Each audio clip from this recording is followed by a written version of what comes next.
todo el planeta hay monumentos que se levantan para personajes históricos, personajes que han tenido que ver con el arte, que han tenido que ver con la historia de ese país, presidentes, héroes de guerra, inventores, compositores, en fin, y tienen un propósito. Ese propósito es que esos monumentos puedan ser vistos y puedan dársele honor a esas personas que en algún momento contribuyeron con algún punto en la historia de esa ciudad. Pero todos esos monumentos con el paso de los años se derrumban, se desmoronan, decaen. Cuando el Señor Jesucristo determinó dejar algo para que recordáramos su nombre, no fue un monumento, no fue una imagen, nos dejó una remembranza, un recordatorio que va a permanecer hasta que la tierra dure. Y tal recuerdo es la Cena del Señor. Es una de las dos ordenanzas que el Señor Jesucristo nos deja. La otra es el bautismo. Cuando el hombre construye monumentos, se asegura que sean de metal o de piedra o de cuestiones finas, materiales caros, raros incluso, pero Jesús, cuando escogió el material para su memorial, en realidad eligió unos materiales muy comunes: el pan y el jugo de uva. Fíjese qué interesante. El trigo y la uva crecen en todas partes del mundo, así que el memorial de Cristo, esta remembranza del Señor, puede ser observado en cualquier parte de la tierra. Cristo usa los materiales más comunes y más fáciles de descomponerse. El trigo, el pan, se enmohece rápidamente y el jugo de uva se agria cuando pasa el tiempo y se echa a perder. Jesús entonces nos está mostrando con esto que en realidad no es tanto la durabilidad de los materiales lo que a él le interesaba, sino más bien que nosotros, al tener una comunión con el Señor por medio de la Santa Cena, pudiéramos tener permanentemente su recuerdo en nuestro corazón. Porque usted y yo recordamos a Jesús de acuerdo a cuánto le amamos. ¿Cuántos aman a Jesús? Les recuerdo que Él nos amó primero. Amén. Quiero ver un poquito acerca de la institución de la Cena del Señor. Yo me preguntaba por qué el Señor Jesucristo, antes de ir a la cruz, quiso tomar esta cena con sus discípulos y cuál es el objetivo, de dónde proviene. Eso es importante saberlo para que usted y yo podamos valorar lo que hacemos y entender. Lo que no entendemos, lo que no conocemos, lo tomamos de una manera simple, pero realmente es algo muy importante esto que usted y yo hacemos esta noche. La ocasión. Entonces, cuando el Señor instituye, diga conmigo, instituye. Cuando el Señor instituye la Cena del Señor, fue en la fiesta o en la época de la fiesta de la Pascua del pueblo judío. Y obviamente se conecta, porque Cristo es nuestra Pascua.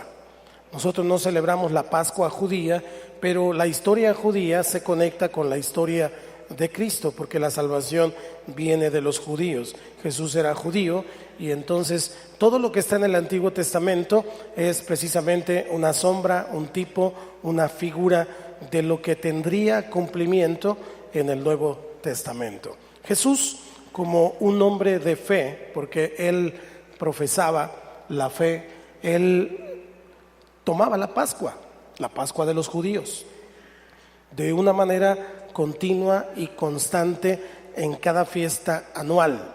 Sin embargo, esta iba a ser la última Pascua de Jesús y él quiso celebrarla de una manera muy especial con sus discípulos. Así que acompáñenme por favor a Lucas capítulo 22 y vamos a leer a partir del versículo 7 hasta el 23. Esto nos va a dar base para seguir desarrollando esta tarde lo que significa la Cena del Señor. Llegó el día de los panes sin levadura, en el cual era necesario sacrificar el cordero de la Pascua. Usted.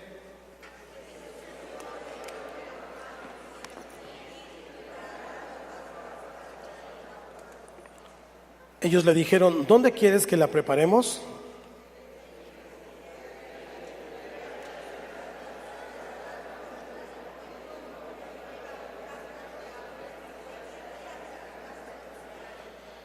Y decida al padre de familia de esa casa, el maestro te dice, ¿dónde está el aposento donde he de comer la Pascua con mis discípulos? 1, 2, 3.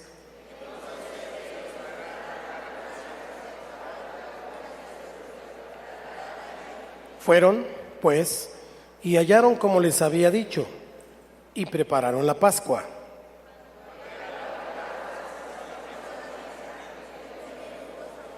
Y les dijo, ¿cuánto he deseado comer con vosotros esta Pascua antes que padezca?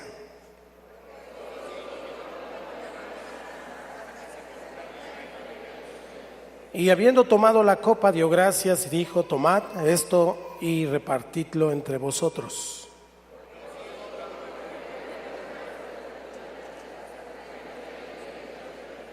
Y tomó el pan y dio gracias y lo partió y les dio diciendo, esto es mi cuerpo que por vosotros es dado. Haced esto en memoria de mí.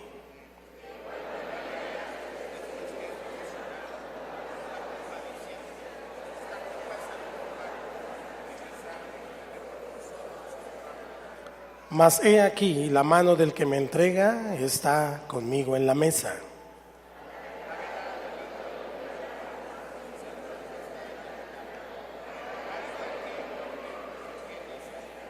Juntos, entonces, ellos comenzaron a discutir entre sí, ¿quién de ellos sería el que había de hacer esto?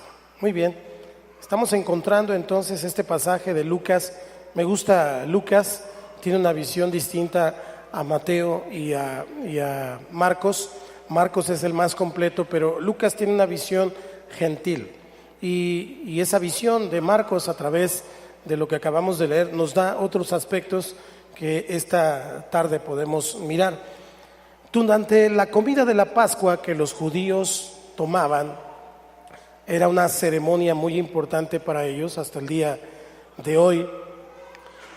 Ellos tomaban 4 copas, tenían 4 copas aproximadamente, no aproximadamente, eran 4 copas, pero se cree que entonces Jesús en la tercera copa de estas 4 que ellos tomaban es cuando instituye la cena del Señor, porque cada copa tenía un significado.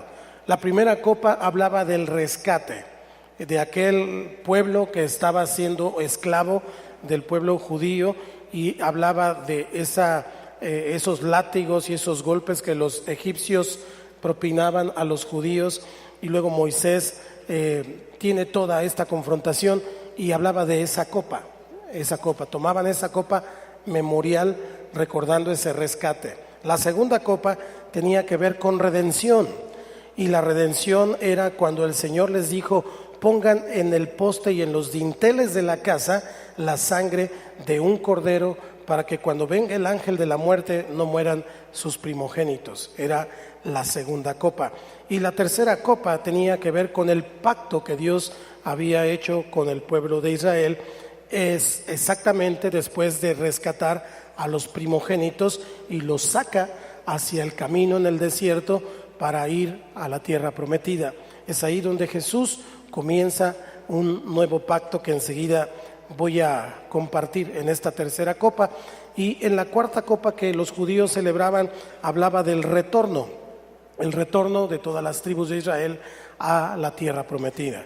Para nosotros tiene un simbolismo muy importante como cristianos, dado que tiene que ver con toda la historia de nuestra vida en adelante. En realidad la Biblia, amados hermanos, no es la historia de alguien. En realidad la Biblia es tu propia historia.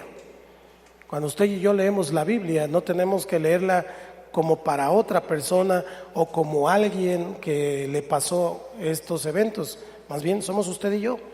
La Biblia es la historia de tu vida. Dile al que está a tu lado.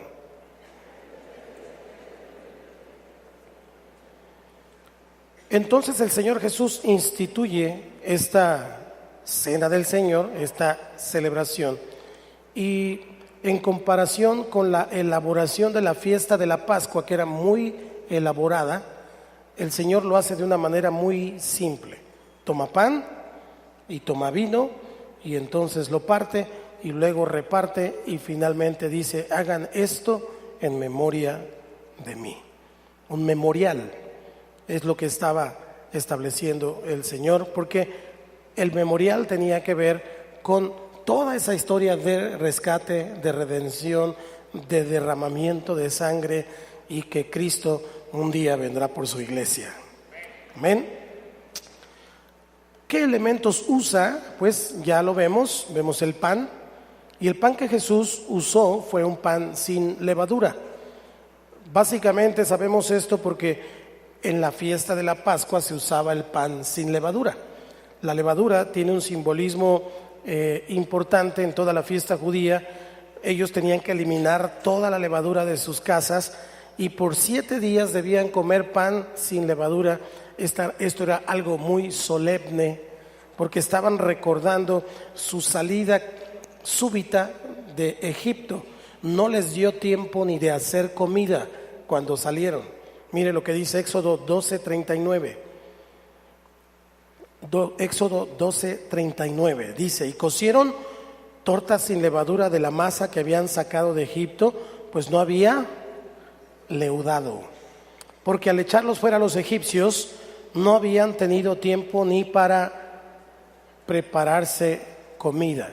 Entonces cuando ellos comían la Pascua lo hacían de una manera informal. Esta fiesta era así, de una manera informal, porque ellos tuvieron que salir, y al salir entonces ellos a través de esta preparación de estos panes, estas tortas, la levadura no alcanzó a esponjar la masa y entonces comieron esos panes así.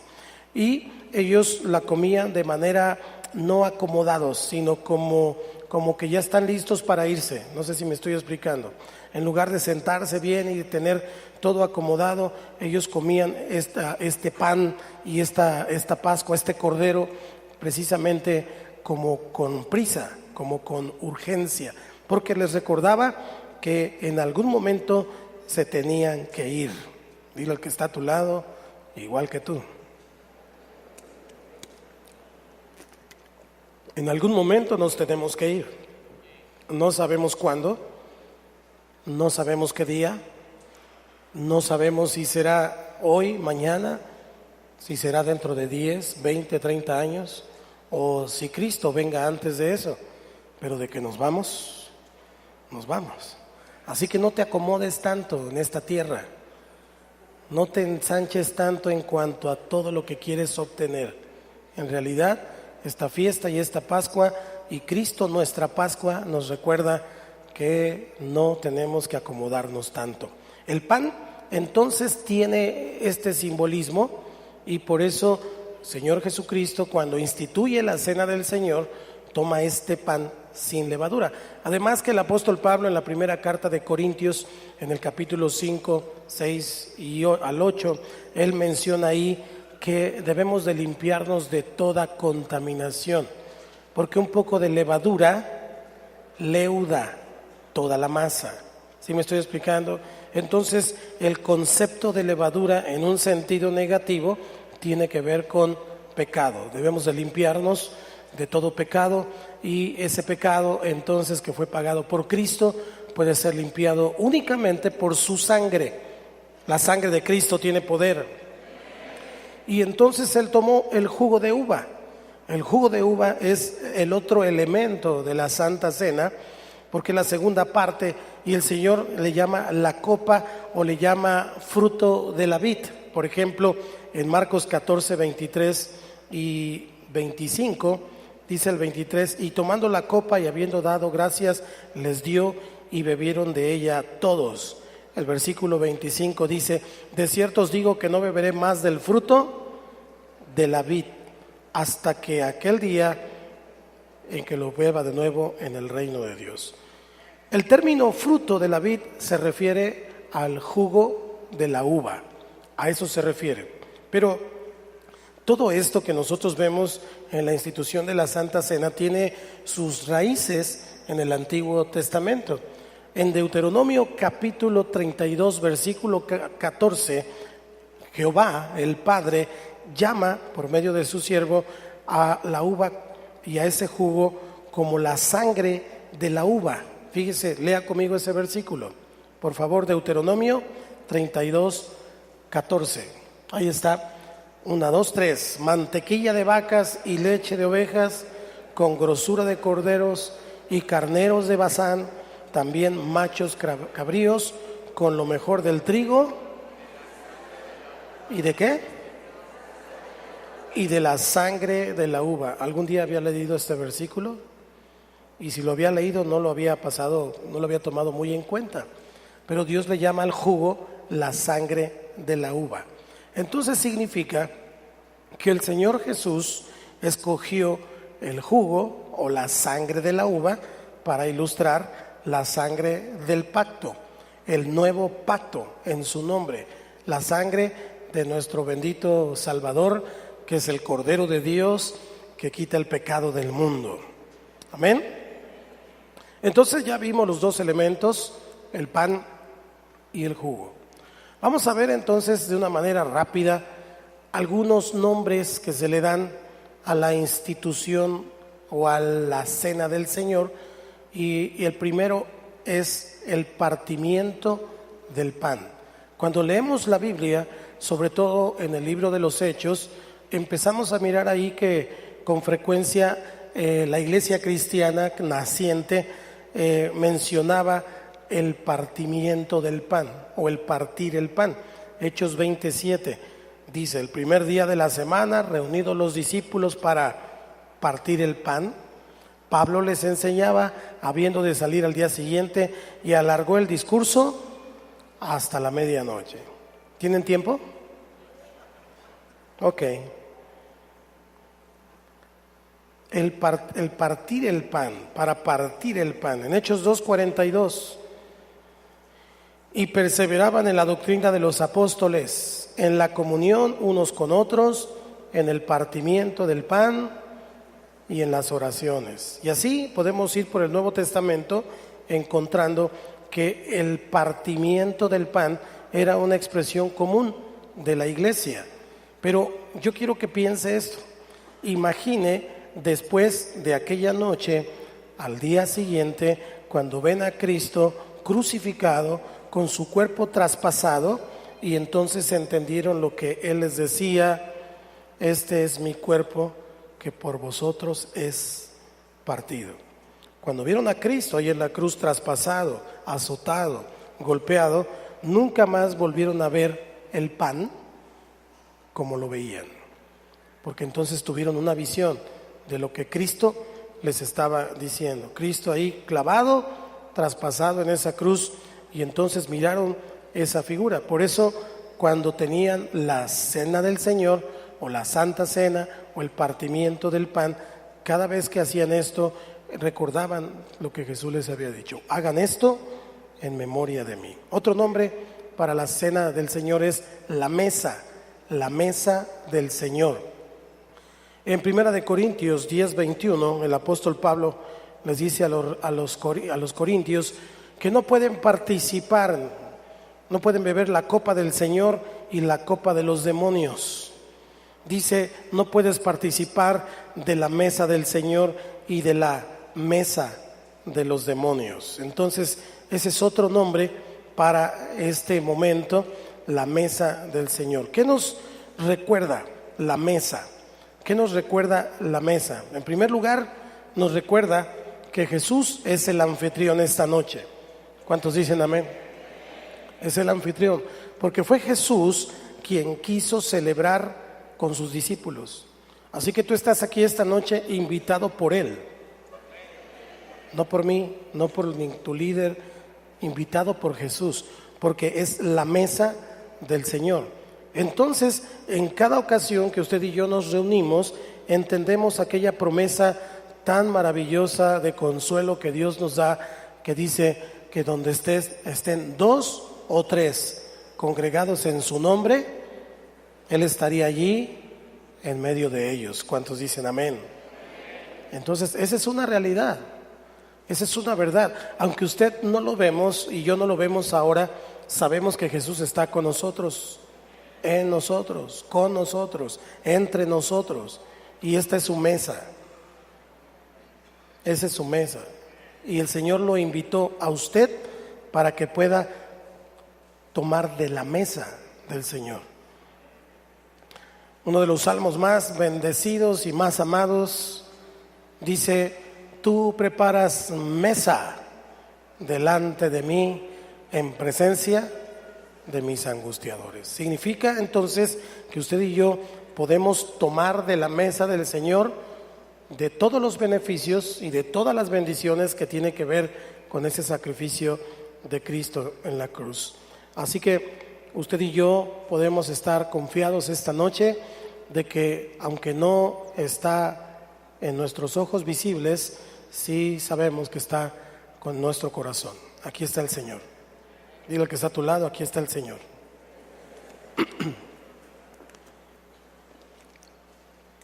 La cena del Señor es la otra manera de llamar, y es el término más familiar hoy en día. Para los cristianos llamamos la cena del Señor.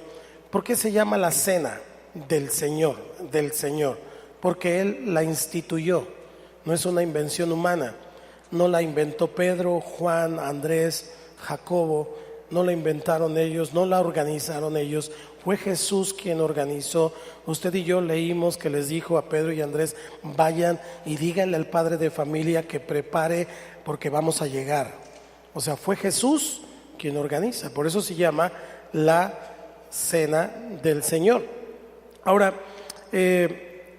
cuando nosotros somos invitados a comer de la cena del Señor, tenemos un tremendo privilegio, porque Él nos está considerando parte primero de su familia. Somos sus hijos.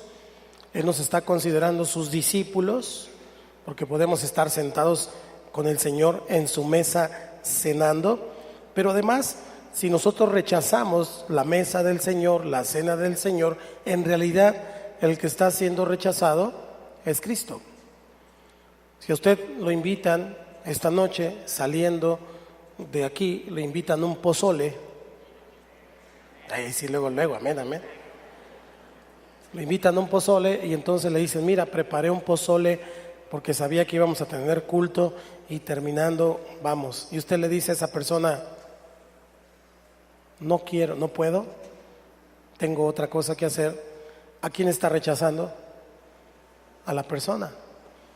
Exactamente, cuando usted y yo venimos a este tiempo y no nos acercamos y no tenemos esta cena del Señor, estamos rechazando directamente al Señor. Pero al mismo tiempo, como Él es el que invita, Él también es el único que puede excluir a un hijo o a una persona que no tenga derecho de comer de la cena del Señor. Jesús es el único que puede hacer eso. Entonces, si lo vemos todo esto en un sentido amplio, nos damos cuenta que verdaderamente es la cena del Señor. Y cuando usted y yo tomamos la cena del Señor, estamos rememorizando o remembrando o estamos recordando aquello que Jesús hizo en aquella ocasión con sus discípulos. ¿Por qué cena? ¿Por qué cena? Bueno, en Hechos 27 hay un ejemplo claro en donde se observa que este tiempo fue en la noche.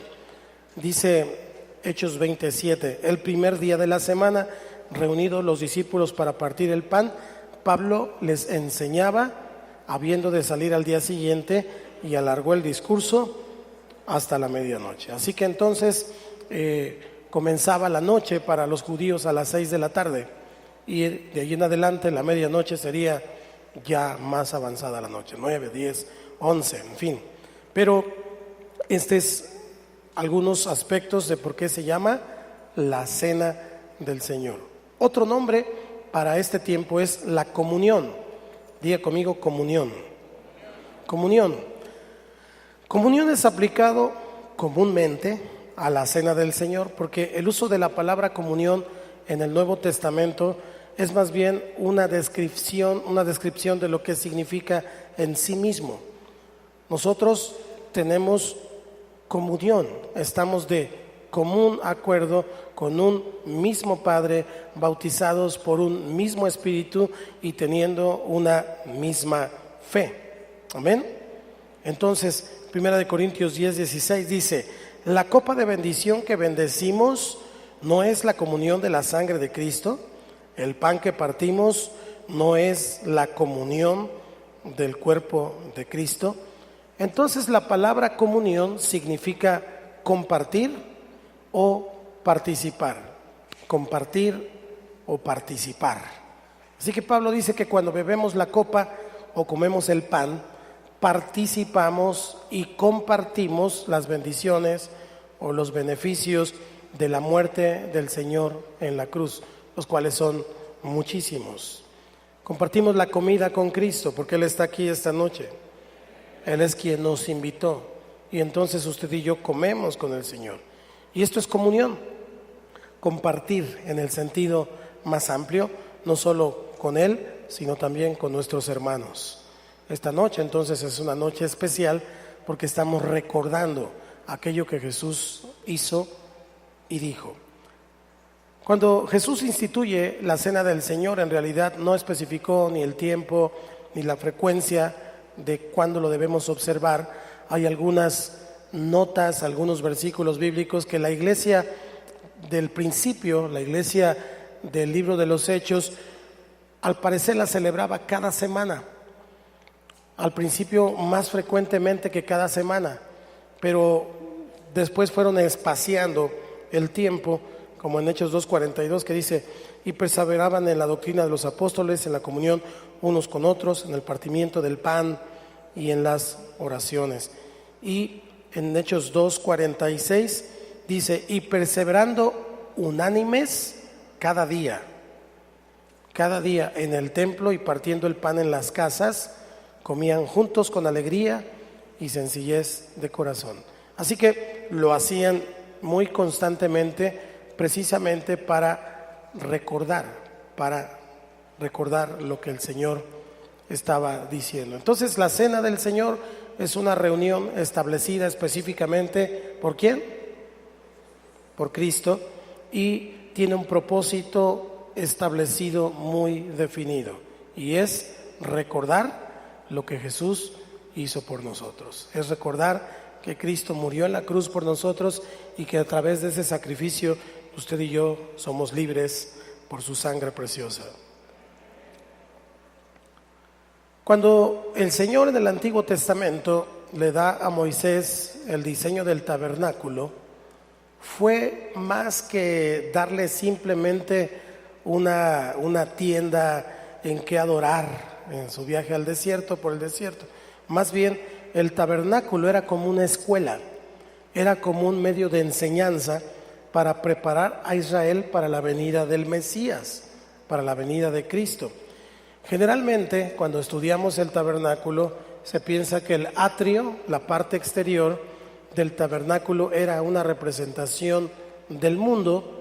El lugar santo, la parte intermedia, representaba o es un tipo de la iglesia hoy, y el lugar santísimo es un tipo del cielo. Atrio, lugar santo, lugar santísimo. El lugar santo, entonces, que es donde me voy a enfocar en este momento, representa la iglesia de hoy. Usted y yo somos la iglesia de Cristo.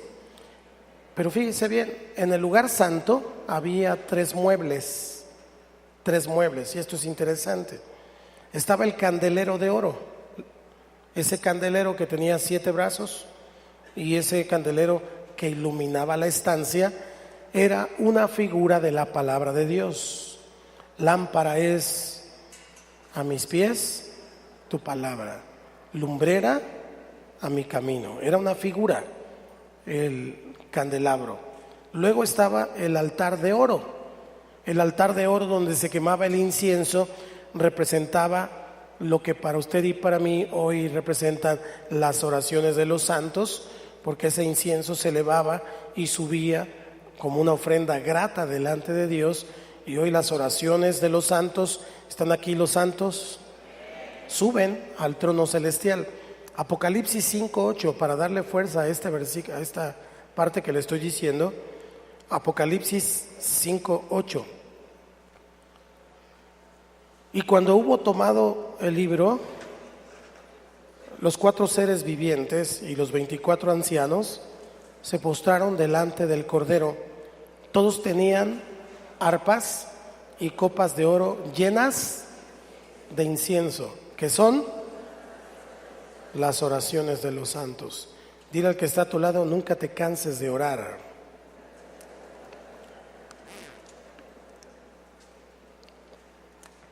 Y el tercer mueble que estaba en el lugar santo era precisamente la mesa de los panes de la proposición. La mesa de los panes de la proposición. Eran 12 panes, 12. 12 significa autoridad, lo hemos venido estudiando. 12 panes que eran puestos. Esos 12 panes tenían que permanecer por una semana completa.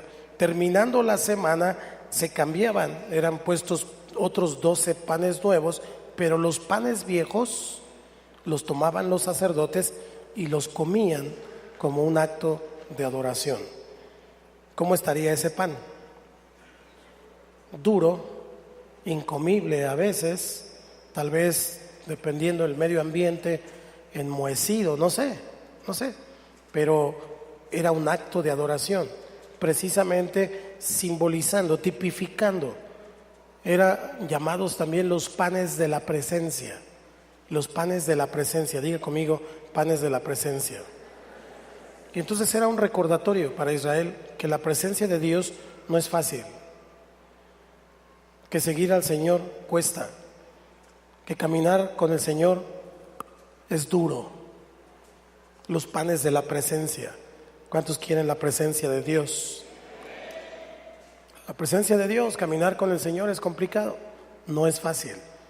Por eso Jesús en el Nuevo Testamento dice: y el que quiera venir en pos de mí, tome su cruz y sígame. Así que entonces vemos cómo todo este simbolismo del Antiguo Testamento, cuando estamos mirando lo que Jesús hizo aquella noche antes de ir a la cruz, estaba teniendo un cumplimiento profético de cientos de miles de años incluso atrás, precisamente, que estaban ahí en el Antiguo Testamento y que estaban siendo cumplidos en ese momento en la persona del Señor Jesucristo.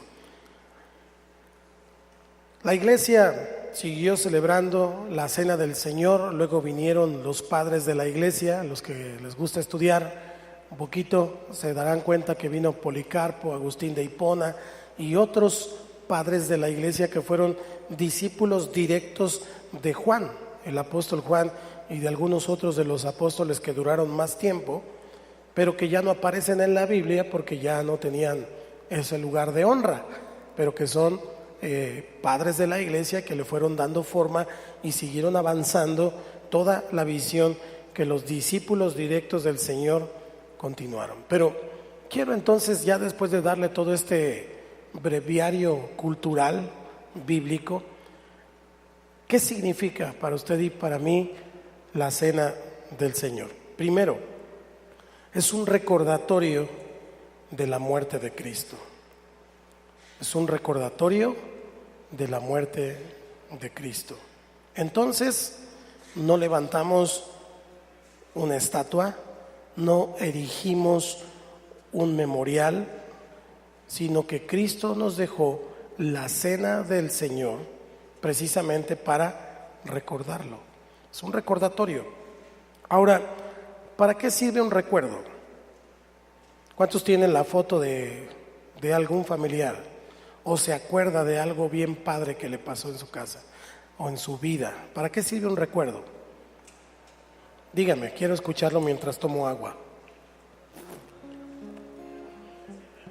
Volver a vivir, tener siempre presente. ¿Qué más? ¿Perdón? Algo que nunca se olvida. Un recuerdo.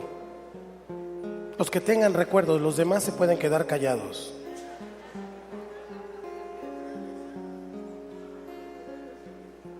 Pepe, recrear la escena. Sí, recordar es volver a vivir. ¿Qué más de este lado? ¿Alguien tiene recuerdos de este lado? Como sean, tristes o alegres. Todos tenemos recuerdos, pero sirven para tres cosas básicamente un recuerdo. Primero, se siente la satisfacción del corazón de haber hecho algo positivo o agradable por una persona o en un asunto. El corazón se siente agradecido o se siente contento porque decimos, bueno, lo bueno que ayudé a mi abuelita. Ya no está conmigo mi abuelita o ya no está conmigo mi familiar, pero qué bueno que lo pude ayudar en esto. ¿Vamos acá? La cena del Señor es un memorial, es un recuerdo. Entonces, la cena del Señor nos ofrece esta oportunidad de recordar, de poder tener en cuenta. Él dijo, hagan esto en memoria de mí. No se les olvide lo que les dije, no se les olvide lo que les he prometido, no se les olvide lo que hice por ustedes, no se les olvide las palabras que les he dado, no se les olvide de dónde los he sacado, no se les olvide quiénes eran antes de mí, no se les olvide ni una sola de las palabras que les he dicho. Un memorial, eso significa. Pero también un recuerdo, al estarlo mirando o recordando frecuentemente, diga conmigo frecuentemente, entonces no nos deja olvidar. Recientemente yo le decía a alguien, las personas mueren, en realidad mueren cuando las olvidas. Porque si somos espirituales nos damos cuenta que una persona cuando muere, no muere. En realidad hay eternidad para todos.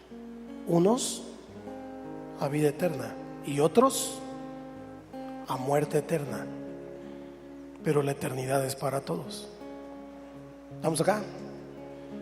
Una persona cuando muere es cuando la olvidamos. Un memorial como este, entonces, un recuerdo como este, nos sirve como una alarma, como un reloj. Como cuando usted y yo decimos, voy a ir el martes a las 5:30 de la mañana a orar. Entonces pongo la alarma al cuarto para las 5, porque en lo que la apago y me levanto y no me levanto y sí me levanto. ¿Me explico? Es una alarma. El recuerdo de la cena del Señor, cuando usted y yo lo practicamos, no nos deja olvidar. Y entonces nos invita a volver nuestros ojos a la cruz de Jesús. Porque cuando volvemos nuestros ojos a la cruz de Jesús, nos damos cuenta que el que en realidad tendría que estar allí eras tú. El que en realidad tendría que haber padecido todo eso éramos nosotros, no Él. Y este memorial nos está frecuentemente recordando para que no se nos olvide que Él fue inocente, que el justo pagó por los injustos. La tercera cosa que un recuerdo nos ayuda es que simbólicamente nos recuerda constantemente el acto más significativo para usted y para mí. ¿Cuál es el acto más significativo?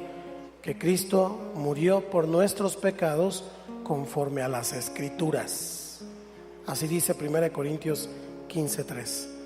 Porque primeramente os he enseñado lo que asimismo recibí, que Cristo murió por nuestros pecados conforme a las Escrituras.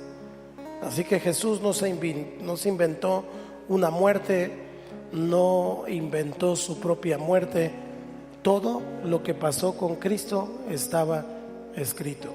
Solamente fue el cumplimiento. ¿Qué significa eso para ti y para mí? Que el cielo y la tierra pasará, mas su palabra no pasará. Todo lo que está escrito se cumplirá. Algunas cosas ya, otras están por cumplirse. Pero también hay una historia de tu vida, también hay un destino que Dios señaló para ti, y todo lo que Dios dijo acerca de ti se cumplirá. ¿Cuántos pueden confiar en eso? Así que eso es la primera cosa que significa la cena del Señor. La segunda es que es una proclamación, una proclamación. Cuando usted y yo vemos la mesa del Señor, en realidad lo que estamos viendo es la predicación del Evangelio, porque Él es el pan que descendió del cielo, Él es el maná que alimentaba al pueblo en el desierto, en medio de la turbulencia, en medio del calor, en medio del frío, donde no había dinero para comprar pan. Dios desde el cielo les proveyó. ¿Cuántos creen en Jehová Jireh?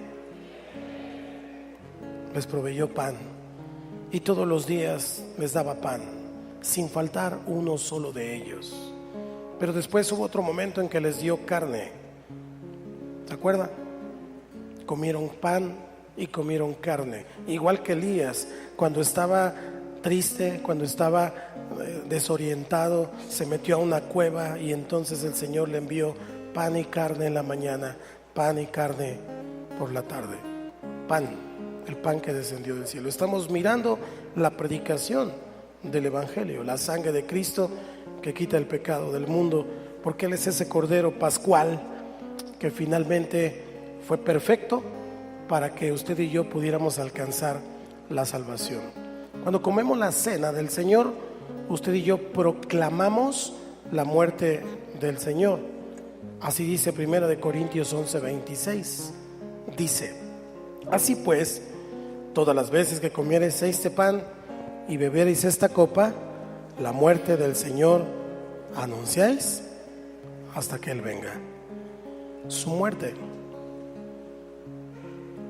Cuando Jesús estableció la cena del Señor, dijo: esta copa es el nuevo pacto en mi sangre.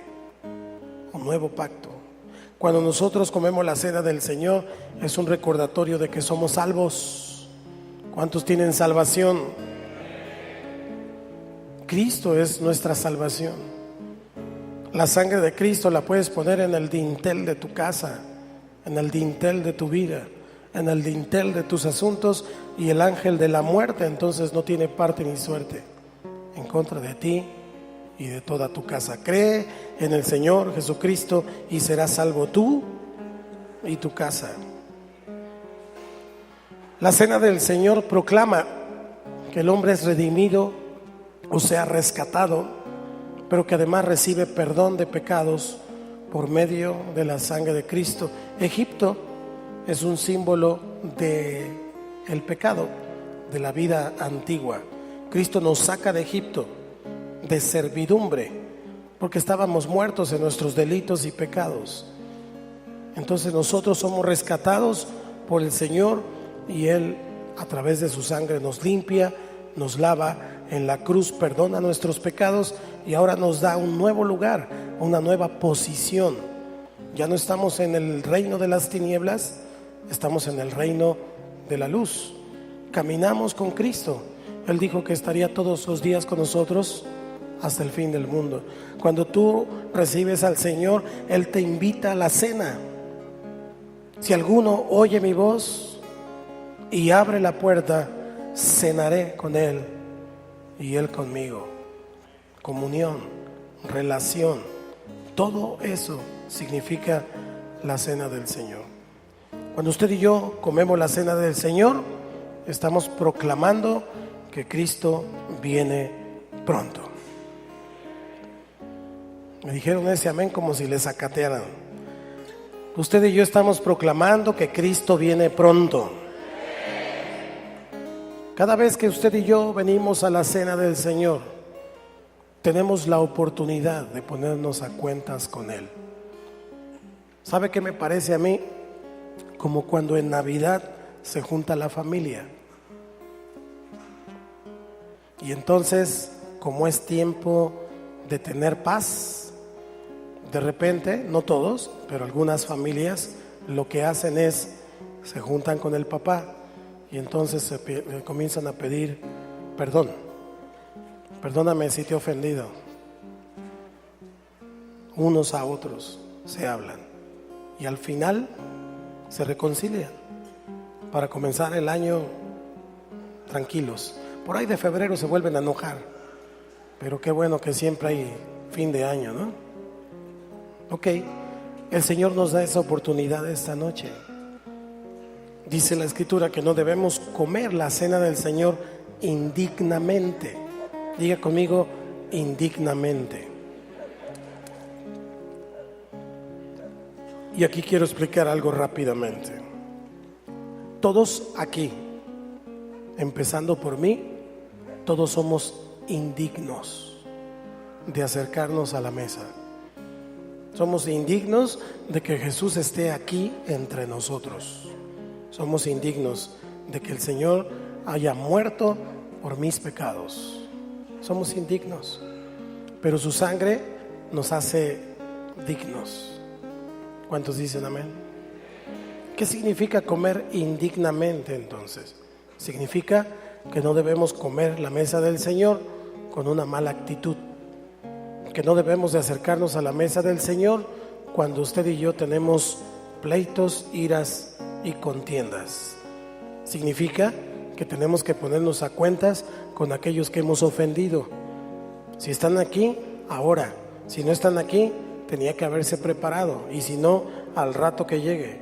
Y si ya no vive, entonces delante de Dios decirle: Señor, perdono a mi papá, perdono a mi mamá, perdono a aquellos que me ofendieron y te pido perdón por ser rencoroso y nunca acercarme a pedir perdón. Por eso echamos fuera orgullo al principio, ¿se acuerdan? Indignamente significa eso.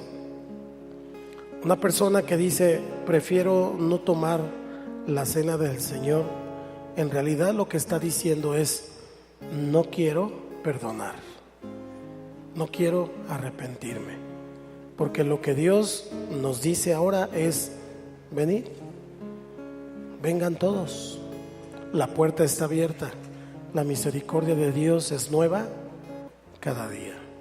Y si ayer la regamos, hoy el Señor en su misericordia nos perdona y en su gracia nos da nueva vida.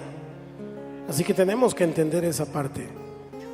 Por eso lo que hacemos es importante, no porque sea una cuestión ritual, es una ordenanza que Jesús dejó. Solo dejó dos. La otra es bautizarse. Y si no se ha bautizado, pues obedezca al Señor, porque el sábado tenemos bautizos.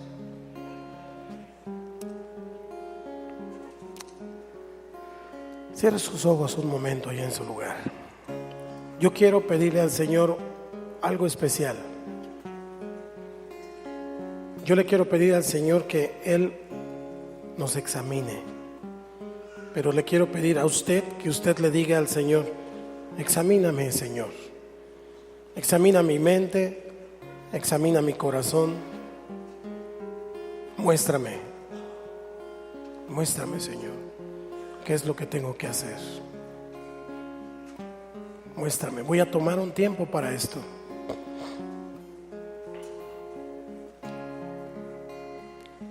Hable con Él.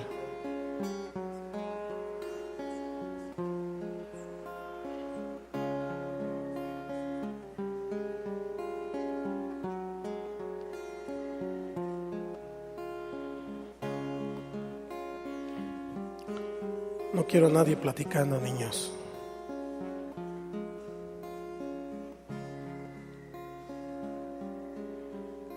Este es un acto de contrición.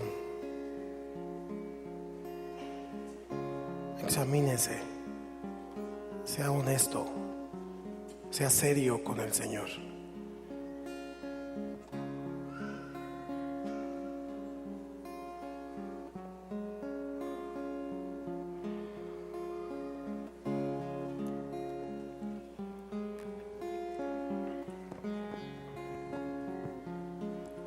En el monte Calvario estaba una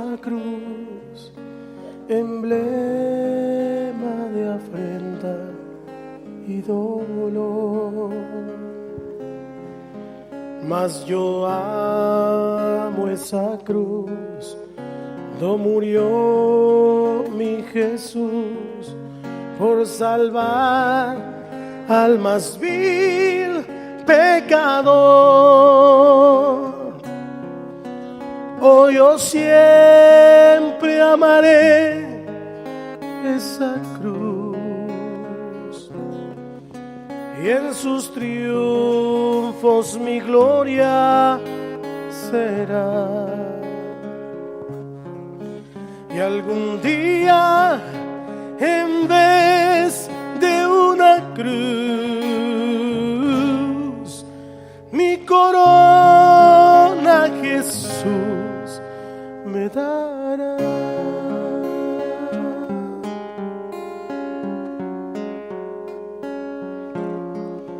Y aunque el mundo desprecie la cruz de Jesús, para mí tiene suma atracción, pues en ella llevo el Cordero de Dios, de mi alma la condenación.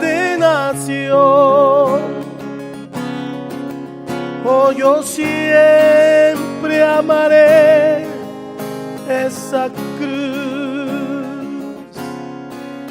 y en sus triunfos mi gloria será. Y algún día, en vez de una cruz, mi corona Jesús me dará. Oh, vive.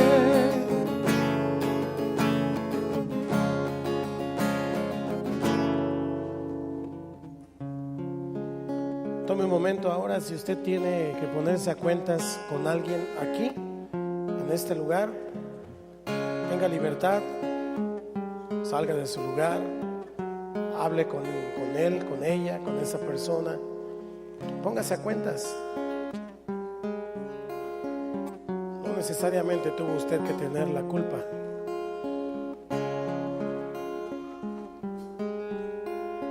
El ofrecer el perdón también es agradable a Dios. El pedir perdón es necesario hacerlo.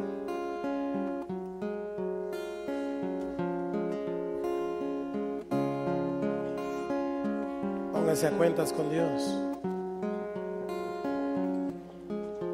En el monte Calvario estaba una cruz, emblema de afrenta y dolor.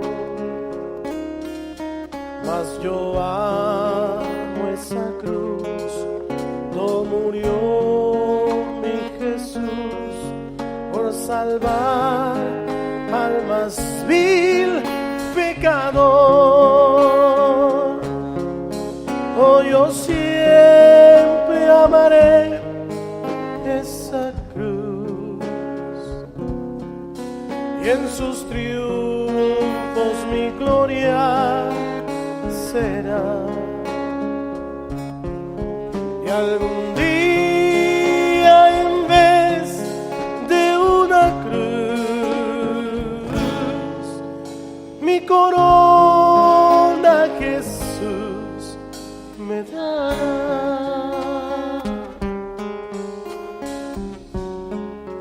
Póngase de pie. Y aunque el mundo desprecie la cruz de Jesús, para mí tiene suma atracción, pues en ella llevo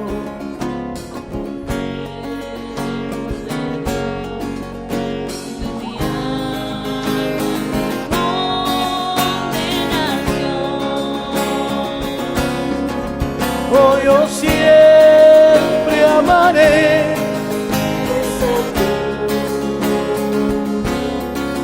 y en sus triunfos mi gloria será.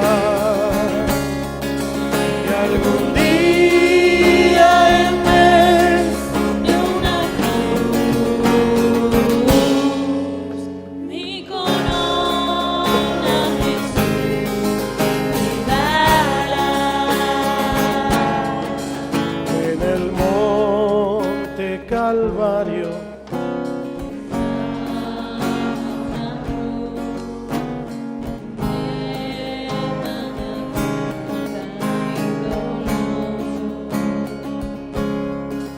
mas yo amo esa cruz.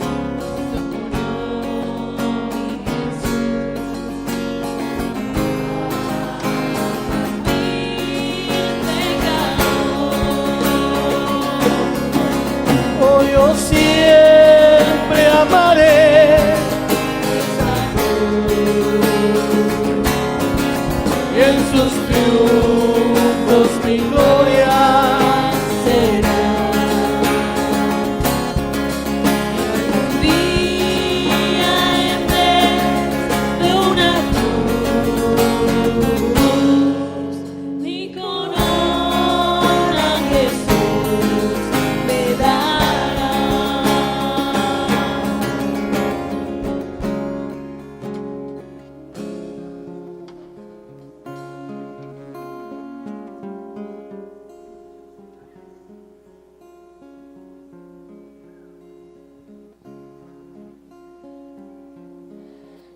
Cuando era la hora se sentó a la mesa y con él los apóstoles y les dijo: ¿cuánto he deseado comer con vosotros esta Pascua antes que padezca. Usted y yo no nos imaginamos cuánto el Señor desea cenar con nosotros, cuánto el Señor anhela que entendamos lo que hacemos. Así que hagámoslo con el entendimiento. No tenga orgullo, no tenga altivez. Es la cena del Señor. Segunda oportunidad. Si tiene alguien con quien ponerse de acuerdo, pedirse perdón, hágalo ahora.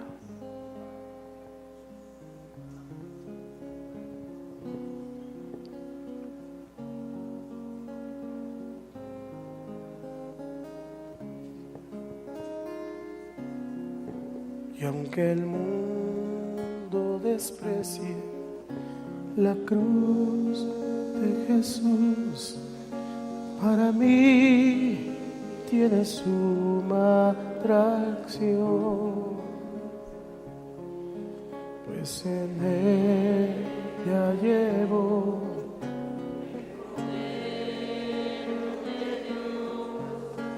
de mi alma condenación. oh, yo siempre amaré esa cruz y en sus triunfos mi gloria será. Y algún día en vez de una cruz, mi corona Jesús me dará. oh, yo siempre amaré Esa cruz, en sus triunfos mi gloria será. Y algún día en vez de una cruz, mi corona Jesús me dará. yo siempre amaré esa cruz, Señor, porque solo tú eres digno, solo tú eres santo.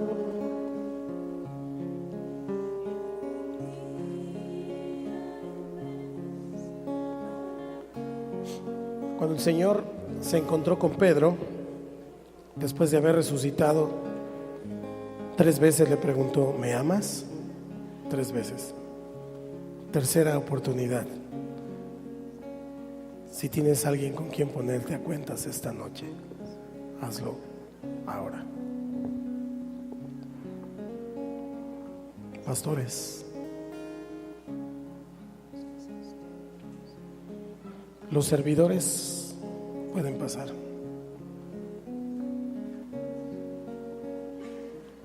Pastores de mi lado derecho, supervisores del lado izquierdo.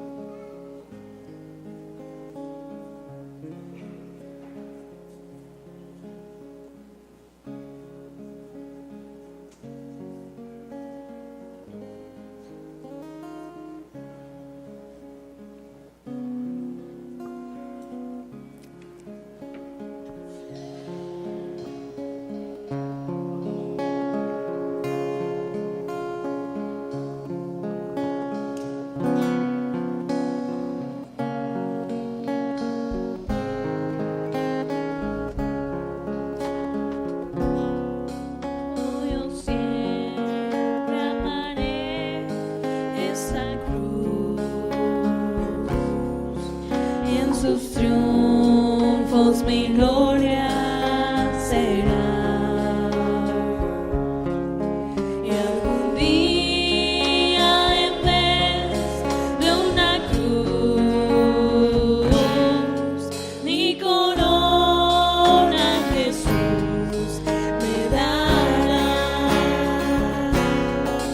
Oh, yo siempre amaré esa cruz, en sus triunfos mi gloria será. Y algún día en vez de una cruz, mi corona Jesús me dará. Oh, yo siempre amaré esa cruz, en sus triunfos mi gloria será. Y algún día en vez de una cruz, mi corona Jesús me dará.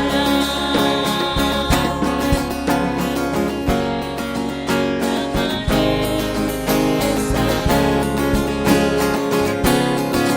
en sus triunfos mi gloria será. Algún día en vez de una cruz, mi corona Jesús me dará. Oh, yo siempre amaré esa cruz, en sus triunfos mi gloria será. Y algún día en vez de una cruz, mi corona Jesús me dará.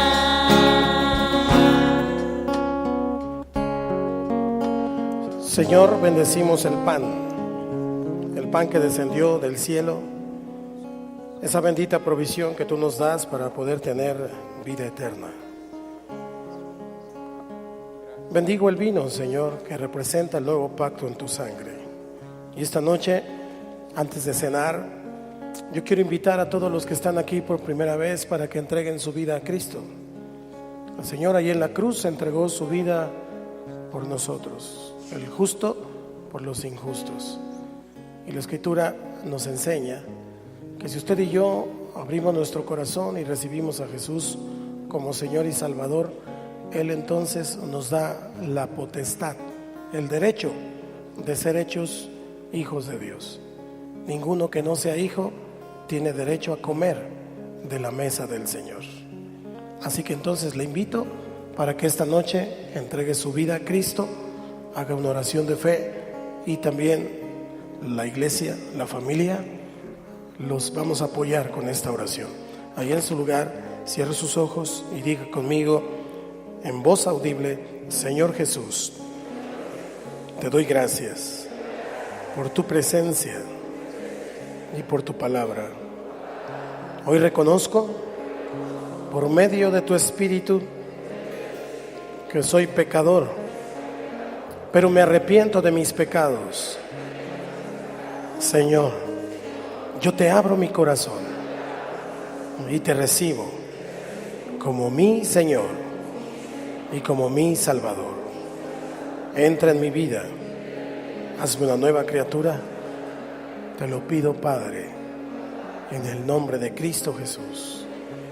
Y todos decimos amén. Si usted hizo esta oración por primera vez, al final me gustaría que levantara su mano. Si ya la hizo, entonces tiene derecho a comer la cena del Señor. Por favor, servidores, unos pan y otros vino. Octavio.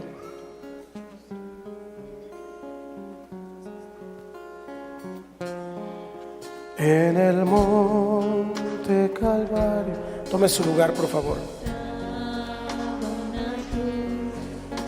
Emblema de afrenta y dolor, mas yo amo esa cruz, no murió mi Jesús, por sanar al más vil pecador. Oh, yo siempre amaré esa cruz, en sus triunfos mi gloria será.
por mí en la cruz, viviré para amar.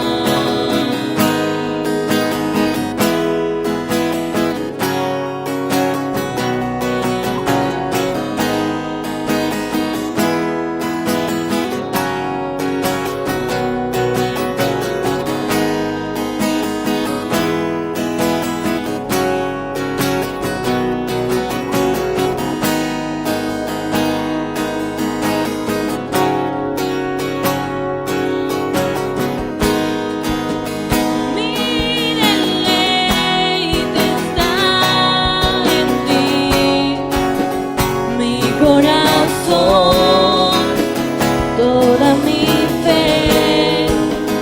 Mi deleite está en ti, por siempre.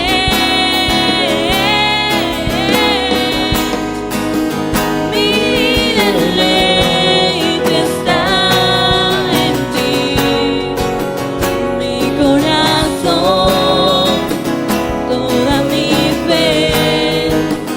Mi deleite está en ti, por siempre.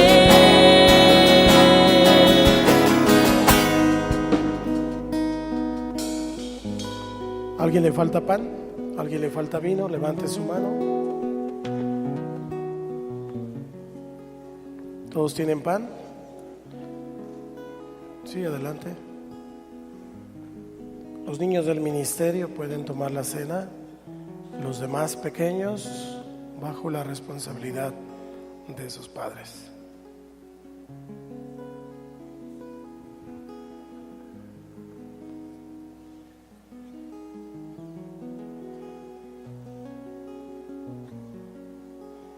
Mi deleite está en ti, mi corazón, toda mi fe.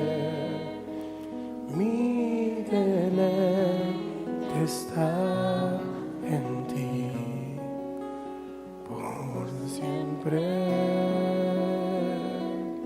Mi deleite. Mi deleite está en ti, mi corazón, toda mi fe. Mi deleite está en ti. Por siempre.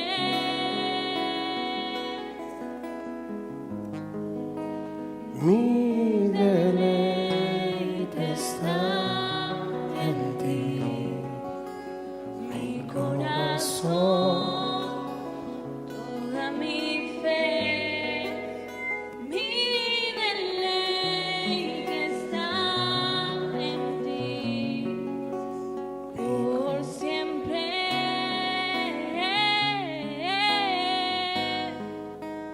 Mi deleite está en ti, mi corazón, toda mi fe.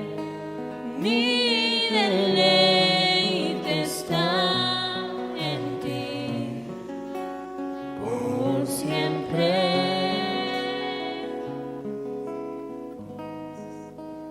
Mi deleite está en ti, mi corazón, toda mi fe.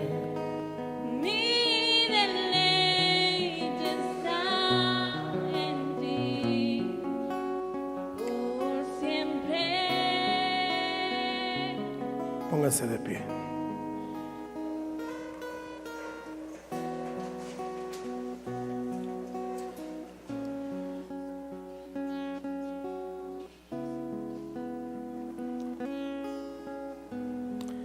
Porque yo recibí del Señor lo que también os he enseñado.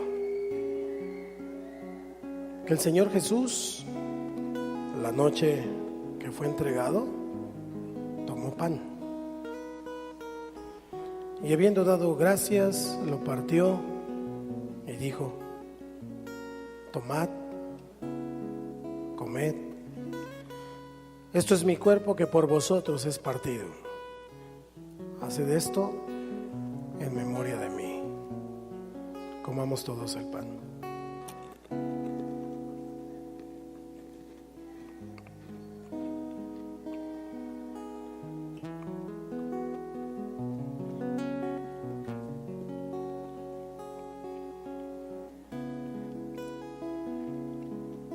Asimismo tomó también la copa, después de haber cenado, diciendo: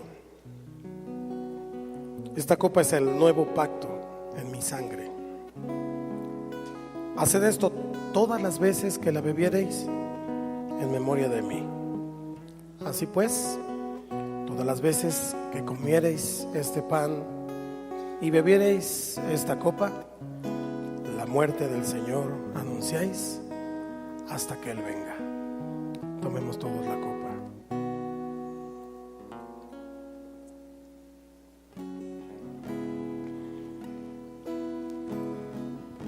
Nos deleitamos en ti, Señor,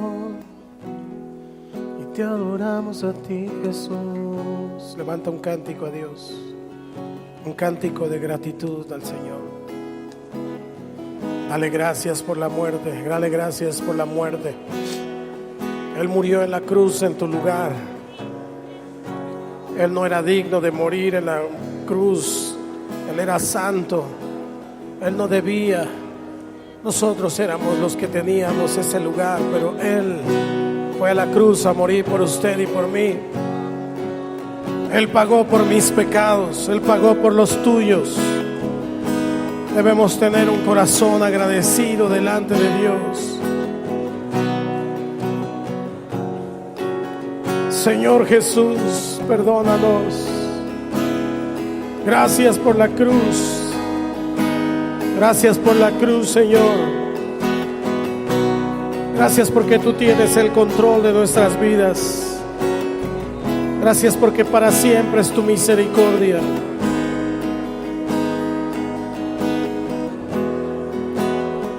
Te adoramos, Dios. Te adoramos, Señor. Y te pedimos perdón. Te bendecimos, Jesús. Venimos a ti. Venimos a ti, Señor. Al trono de la gracia para el oportuno socorro. Tu sangre preciosa está limpiándome. Tu sangre preciosa limpia y me liberta, porque mi deleite está en ti. Toda mi fe está en ti, Jesús. Jesús, Jesús.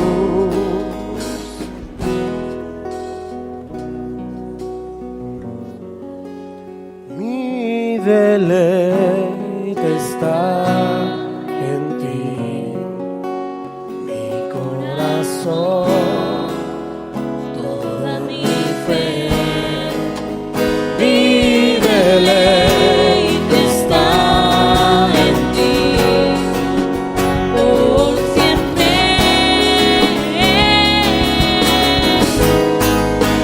mi deleite Deleite está en ti,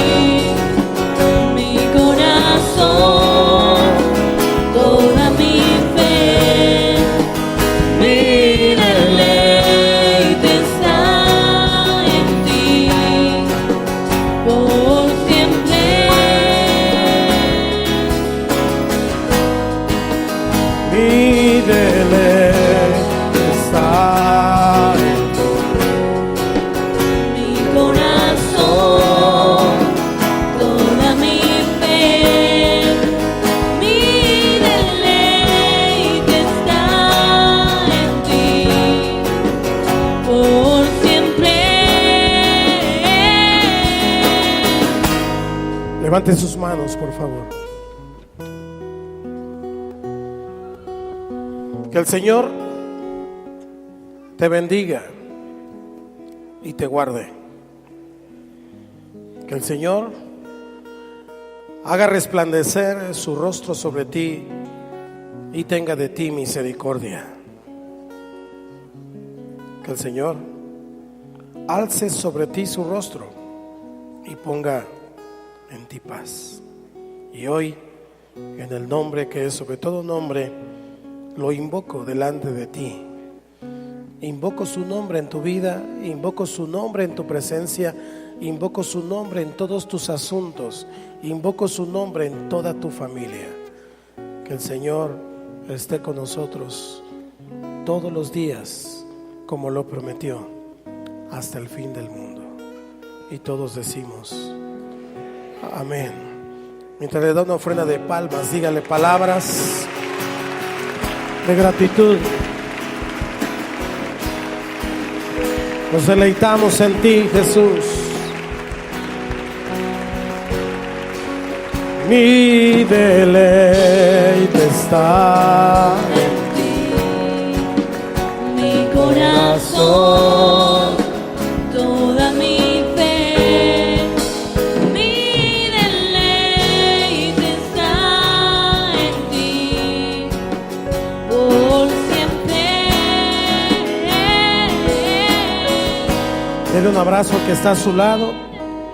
Dele un abrazo al que está a su lado. Después de dar un abrazo al que está a su lado, al otro lado, toma su lugar, por favor.